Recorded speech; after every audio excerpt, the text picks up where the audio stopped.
नमस्कार, मैं हूं पूर्वा गुप्ता और आप देख रहे हैं धमतरी का सबसे पसंदीदा और प्रतिष्ठित न्यूज चैनल डीएनए। शुरू करते हैं आज की खबरों का सिलसिला।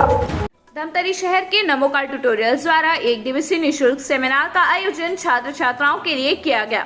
यह सेमिनार आने वाले वैकेंसीज के लिए छात्र छात्राओं को मोटिवेट करने के लिए नमोकार ट्यूटोरियल्स द्वारा किया गया। बताया गया कि आगामी दिनों में छात्रावास अधीक्षक की एग्जाम होने वाले हैं, साथ ही अन्य वैकेंसीज भी आने वाली हैं, जिसको लेकर छात्र छात्राओं द्वारा तैयारी की जा रही है। जिसको देखते हुए नमोकार ट्यूटोरियल्स द्वारा एक दिवसीय निःशुल्क सेमिनार का आयोजन किया गया, जिसमें काफी संख्या में छात्र छात्राओं ने सेमिनार का लुत्फ उठाया।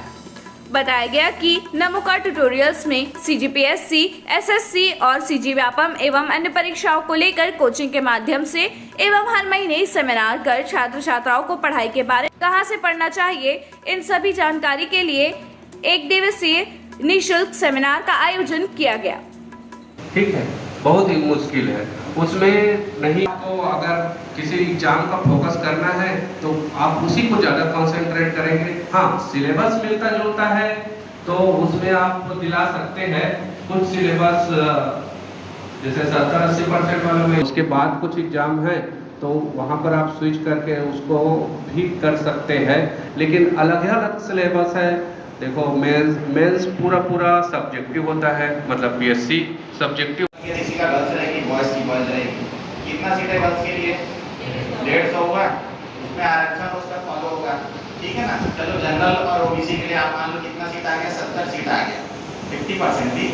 70 सीट में आने के लिए आपको कितने लोगों से कंपटीशन करना पड़ रहा है? कुछ नहीं तो 2 लाख लोग रहेंगे थे, 1 लाख लड़कियां तो रहेंगी। 1 लाख में आपको टॉप 70 में आना है। टॉप 70 में आने के लिए आपको तैयारी किस लेवल का करना पड़ेगा? टॉप 10 का करना पड़ेगा। आप सोच रहे हो मैं 10वें रैंक तक आ पाऊंगी, टॉप कर पाऊंगी, तब कहीं आके आपका एक आध टूर्नामेंट इधर उधर हो गया ना। वो एक टूर्नामेंट आते कहा छत्तीसगढ़ की मान लो क्या नारंगी नदी कहाँ है, वो केस कोरोना गाँव लिखते लिखते वो कहीं काम के डाल दिया। होता है ऐसा, मैं किया हूँ। मेरे से कुछ नहीं तो हर एग्जाम में 4 से 5 सही आंसर को मैं गलत लगा के आ जाता हूँ। ये ए का बी लग गया, बी का सी लग गया, वो होता है। मानवी गलती है, वो आप समझ के रखिए। उसमें आप उसको सुधारने का एक तरीका है कि आप जितना प्रैक्टिस टेस्ट फॉलो करेंगे ना उतना अच्छा है। जितना गोला मारना सीखते रहेंगे ना उतना अच्छा रहेगा। मैं तो मैक्सिमम मेरे से गलती रहा कि मैं ज़्यादा फॉलो नहीं किया। मैं अपने आप में निकालूंगा, उसका कॉन्फिडेंस ज़्यादा था, बहुत गलती किया हूँ मैं। मेरा मैथ सब्जेक्ट अच्छा था, हिंदी कमजोर था, मैं हिंदी में कम आता था, मैथ्स मेरा ठीक आता था। तो आप लोग का मैं तैयारी के लिए बोल रहा हूँ, जितना अच्छा हो सके ना, जिस सब्जेक्ट में आप परफेक्ट हो। आपको मालूम है हिंदी परफेक्ट है, हिंदी अगर 5 नंबर का आ रहा है तो 5 के 5 सीख सकते हो। अगर आपको लग रहा है हिस्ट्री मेरे को पढ़ने में बहुत टाइम लगेगा, 40 दिन में हिस्ट्री, मतलब 10 दिन में हिस्ट्री दे रहा हूँ, उससे अच्छा 10 दिन अगर मैं मैथ्स में दूंगा तो 20 में से 15 नंबर खींच लूँगी या खींच लूँगा जो भी है। तो जिसमें ज़्यादा जल्दी हो जाए वो ज़्यादा अच्छा है। और कुछ चीज़ मैं बोलना चाह रहा था कि अभी जब तक एग्जाम चालू रहेगा ना, आप लोग कुछ चीज़ें बंद कर देना, जैसे कि सोशल मीडिया तो बिल्कुल बंद कर देना, फेसबुक इंस्टा बंद कर देना। फिर सब बैठ के रील्स को स्क्रॉल करते रहेंगे, मेरे को मालूम है कुछ होता नहीं है, टाइम वेस्ट होना है आप लोग का। और मैक्सिमम इसमें ग्रेजुएट है, पटवारी के एग्जाम के लिए क्या क्वालिफिकेशन रहता है पता है ना आप लोग को? 12th प्लस कंप्यूटर चाहिए रहता है। एक डीसीए का कोर्स करके बैठ जाना चुपचाप, ठीक है। उसके बाद टाइपिंग टाइम पास करते जाते रहो, टाइपिंग सेंटर जाते रहो, टाइपिंग सीखते रहो, कहीं ना कहीं टाइपिंग काम आएगा। मैं 10 साल पहले सैंपल असिस्टेंट का एग्जाम निकला था, उसमें मेरा 26वां रैंक आया था। मैं वेटिंग में था, नहीं हुआ उसमें, ठीक है ना। लेकिन सीटी 70 वगैरह के आसपास जो भी था, पहला माइनस मार्किंग वहीं स्टार्ट हुआ था। उसके बाद एफसीपीआर में अधीक्षक में 177 इसमें हो गया। उसके बाद 257 आया था फॉरेस्ट कंजर्वेटर प्रोजेक्ट रेंजर में। सॉल्व करना पड़ता है, वहाँ पर आपको एक्यूरेसी मांगता है, एक्यूरेसी और स्पीड मांगता है एसएससी का, ठीक है। और उससे कम व्यापम में है, उसमें स्पीड समय बहुत रहता है ना। पहले तो 3 घंटा का एग्जाम होता था व्यापम, और 150 क्वेश्चन रहता था 3 घंटे का। अब तो 100 क्वेश्चन रहता है और 2 घंटे का मोड रहता है ना। तो पहले तो क्वेश्चन के हिसाब से समय बहुत रहता था। तो एसएससी और व्यापम दोनों को आप कंपेयर ना कीजिए, वो नेशनल लेवल का एग्जाम है, उसमें कंपटीशन बहुत होता है, ठीक है।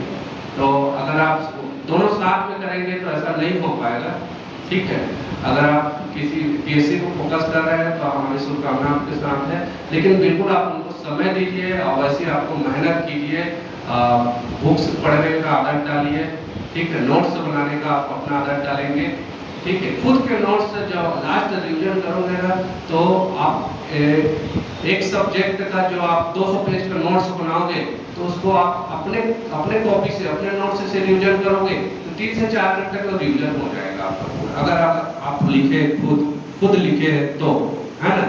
लेकिन आप बुक से ही रिवीजन करेंगे ना, तो जितना आपको सिलेबस कंप्लीट करने में 15 दिन लगा था ना, रिवीजन करने में 10 दिन और लगेगा आपको। लेकिन उसको आप नोट्स बनाएंगे, अपने हाथों से लिखे रहेंगे, तो 1 दिन या फिर 3-4 घंटा में भी कंप्लीट हो जाता है।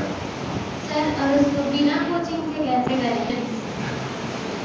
कोचिंग मार्गदर्शन करता है, वो सफलता की गारंटी नहीं देता, है ना। चाहे कोई बड़े से बड़े इंस्टीट्यूट ही क्यों ना हो, वो ये नहीं बोलेगा कि आपको सामने खड़े कर देगा, इस बच्चे का मैं सिलेक्शन करा दूंगा, ऐसा कहकर कोई गारंटी नहीं ले सकता, ठीक है। वो आपको मार्गदर्शन दे सकता है कि आपको कौन से बुक्स पढ़ने हैं, कैसे पढ़ने हैं, आपको स्ट्रेटेजी कैसे बनाना है, कैसे आप सोचने की क्षमता विकसित कर सकते हैं, ऐसा, है ना।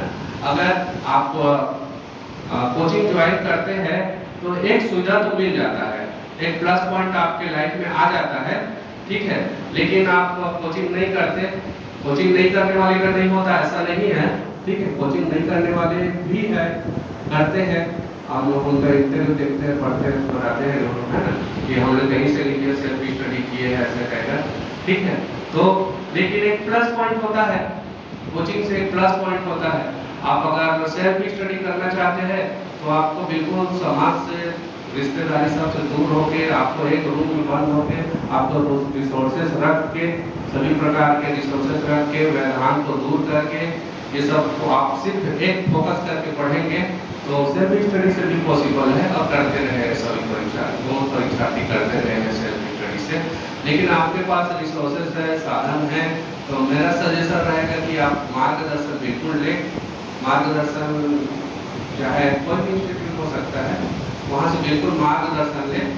वो आपके स्पीड को बढ़ाने वाला काम करता है, आपकी स्पीड को बढ़ाने वाला काम करता है। अगर आप किसी टारगेट पे जाना चाहते हैं, है ना, तो कोचिंग इंस्टीट्यूट एक्सेलरेटर दबा के आपके स्पीड को बढ़ा देता है, आप जल्दी पहुँच सकते हैं वहाँ पर। मैं प्रोफेसर राम टेके, नमो कार्ड ट्यूटोरियल का डायरेक्टर हूँ। आज नमो कार्ड के द्वारा क्या सेमिनार रखा गया, उसमें क्या-क्या छात्रों को बताया गया? ये उन बच्चों के लिए सेमिनार आयोजित किया गया था, निःशुल्क सेमिनार था, जिनमें जो बच्चे सीजी व्यापम, सीजीपीएससी और एसएससी और अन्य एग्जाम जो दिलाते हैं, वे बच्चे बहुत ज़्यादा विचलित रहते हैं कि हमें कैसे पढ़ना चाहिए, किस प्रकार का पढ़ना चाहिए, क्या किताब पढ़ना चाहिए, कहाँ से पढ़ना चाहिए। ये सारी जानकारी के लिए हम लोगों ने निःशुल्क सेमिनार का आयोजित धमतरी में कराया था, हमारे नमो कार्ड ट्यूटोरियल में, वो भी निःशुल्क था।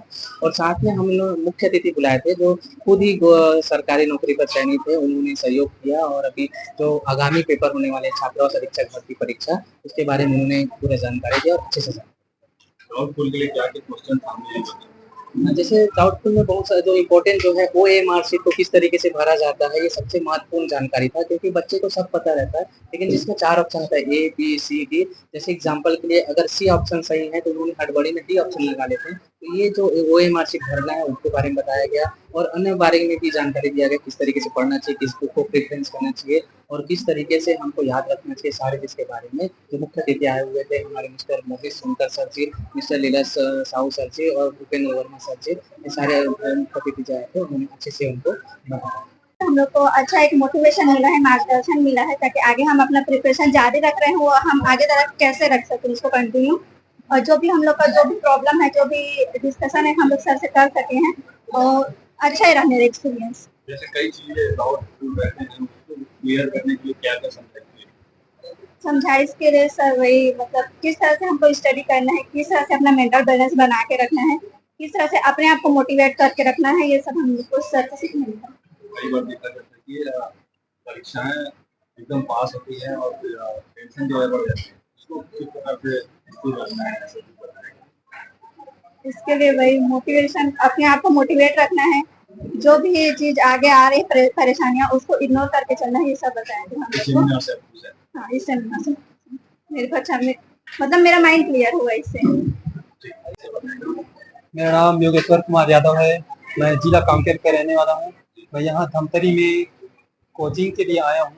ये जो नमो कार्ड जो आप सेमिनार रखा हुआ है, उसके बारे में बताएंगे क्या बताइए, क्या क्या।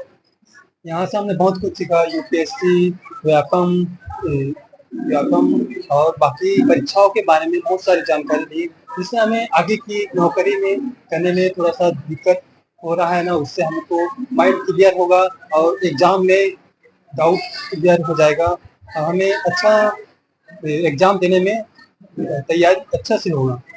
डाउट क्लियर करने के लिए क्या क्या आप लोगों को समझो, आप लोगों को क्या बताएं? डाउट क्लियर करने बुक से रिवीजन के लिए बार बार लिख कर अभ्यास कीजिए और अपना कॉन्फिडेंस, आत्मविश्वास ना खोइए।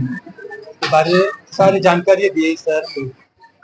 बिल्कुल सर, हमने सुना माइंड अच्छे से क्लियर हो गया, जिससे हमें माइंड फ्रेशनेस फील हुआ और हमें अच्छा से जानकारी मिला कि एग्जाम में किस तरह से जाना है, हमको किस तरह से वहाँ प्रिपरेशन करना है, किस तरह से पेपर हमको एग्जाम में देना है। तो ये था आज की खबरों का सार। हम इसी तरह से लेके आते रहेंगे शहर से जुड़ी और आप सभी को प्रभावित करने वाले मुद्दे। आप बने रहिए हमारे साथ डीएनए न्यूज पर। धन्यवाद।